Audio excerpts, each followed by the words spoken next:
Hey everybody, you're watching Geek this week. I'm here with Max Hartley. And of course, I'm Talon. And today we're bringing you all the geeky news on Tetris, Mega Man, and Christopher Walken Sharks. All on Geek this week. I don't like this. I'm too low. It's uncomfortable. Yeah. I'm going back up. Yeah. Okay. This week in gaming. Mobile users don't have to worry about their status as real gamers, as the only game that really matters to any hardcore gamer isn't going anywhere anytime soon. That's right, I'm talking about the one and only Tetris. Earlier last week, it was rumored that Tetris and Tetris Blitz, both made by EA, are going to be removed from iOS and Android devices on April 21st. And even if you had it on your phone prior to that extermination date, you still wouldn't be able to play it, because it's all online. But the new Tetris developers over at Network have already dropped their officially licensed version to both stores.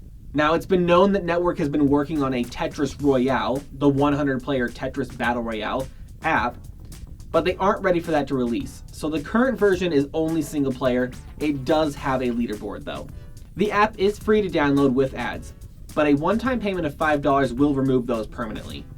I did spend a couple of hours playing and I enjoy it. I think the backgrounds are incredibly well designed, and my favorite being the 8-bit version, which you can probably see in front of me right now. The controls can be a little finicky since it's all touch-based, but I still had a lot of fun playing it. If you want to be as serious about gaming as I am, head over to your local app store and pick up your copy of Tetris by Network and let me know what you think of the game. I actually do think I want people to @me for this. Here's my Twitter handle. So come at me, bro. One of the developers that worked on the Halo trilogy with Bungie, Marcus Lito, is about to release beta testing for his new game, Disintigration. The game itself looks like a super fast-paced shooter that is supposed to mix FPS and strategy elements to become something original. Lito's new company is V1, and he said he started it with the determination to not replicate the horrendous crunch times that he experienced back at Bungie. One of the ways he's been trying to combat that requires everyone at the studio, about 30 people, to be intimately involved with what they are working on, putting a lot of responsibility on everybody's shoulders, and everybody wears several hats. Not literally, though that'd be funny.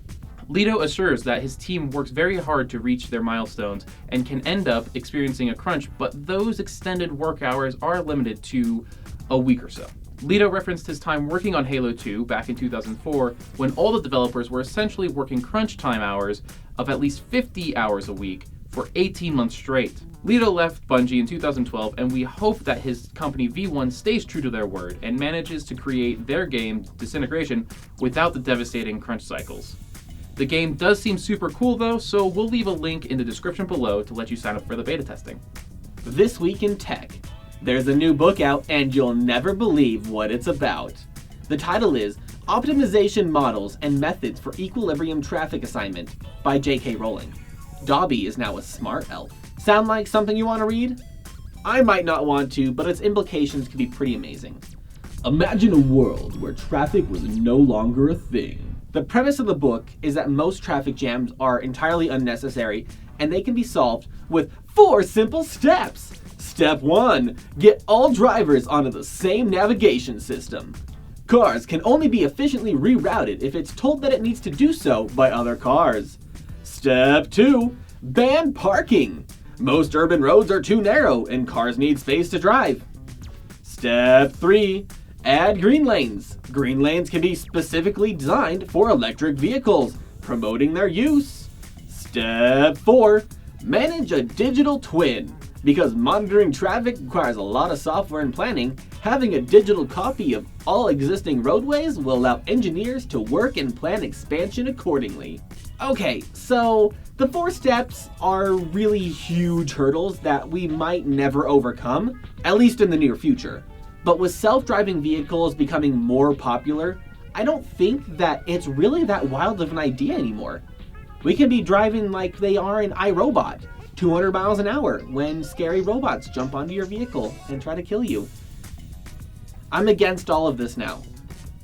This week in movies, the live-action Mega Man movie is still in production for all those out there wondering what is happening to it. Yes, like it or not, they are making a live-action Mega Man, or Rockman, as he's known across the lake, and it's being written by Mattson Tomlin, who is also the writer for the upcoming 2021 DC Comics film, The Batman.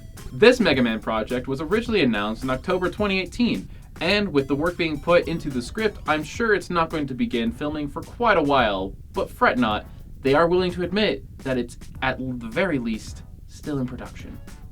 It turns out that iridescence, or that reflective metallic-y rainbow color you see on some beetle shells, is a very effective camouflage. Previously, it was unknown why certain beetles in a non-reproductive state in life would have evolved with the iridescent shells they have now. As in other species, iridescence is typically used to attract a mate or warn predators. Scientists at the University of Bristol ran 2 tests with the iridescent beetle shells and other solid color shells to see which was most likely to be found and eaten by birds and other predators. The iridescent shells outperformed all of the solid colors, aside from black, significantly. The scientists ran a second test with humans looking for the shells as well, just to make sure that the birds weren't, avoiding the iridescent shells because they were scared of them or something, because poison. But they got a similar result, with the iridescent shells being extremely effective camouflage.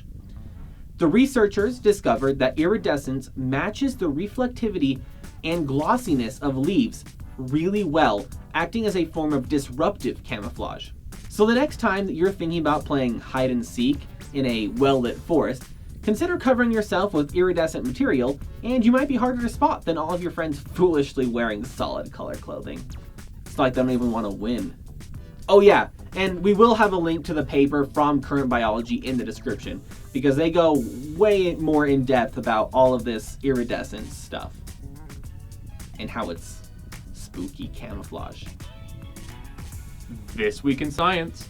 Did you know that Christopher Walken is a shark? No, wait. Did you know Christopher Walken walked sharks? No, still not right. Did you know that sharks can walk? That's it.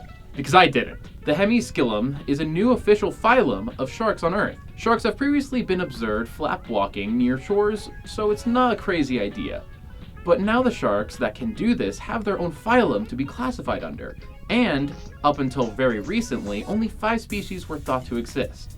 Now there are 9, as 4 new species of walking sharks were discovered in the waters around, guess where? Australia. Yep, of course. Before you start picturing a great white waddling up the shores of Enemy Island, I should say these sharks are only about a foot long and are kinda cute. They're really cute, actually. Mark Erdman, a coral reef ecologist, compared them more to geckos walking around rather than a shark. The sharks with the ability to withstand low oxygen environments and, walk, gives them a huge advantage over their prey, small crustaceans and mollusks. Now we fully expect a sci-fi movie about walking sharks to be in production. You can check out the full article on walking sharks in the Marine and Freshwater Research Journal that we have linked below as well. Well, that's all from us this week. We hope you all enjoyed the episode. And of course, as usual, I do want to know what you thought of today's episode, Max. I thought that we had a lot of interesting stuff, like the iridescent shells. Yeah. Awesome. It seems counterintuitive, but... Right? And, Christopher Walken sharks. Dude, love it. Which I fully expect to be the next sci-fi movie. Oh, absolutely. Christopher Walken starring in it. Christopher Walken, walking sharks. Walking sharks. Sharks have legs. Sharks have legs. Christopher Walken has legs. Guns. Probably in there. Guns. Guns guns and legs. That's all you need in the movie. Hit us up, Sci-Fi. We'll write the next script for you, starring Christopher Walken. Boom. That's always good money, right? Oh, yeah. Yeah. Well, anyways, that's all from us this week. We'll see you all next Thursday, but don't forget to like and subscribe down below. And I'm going to try and work on my pronunciation of Thursday. Thursday. Thursday? Thor, right? Thursday. Thursday. Bye!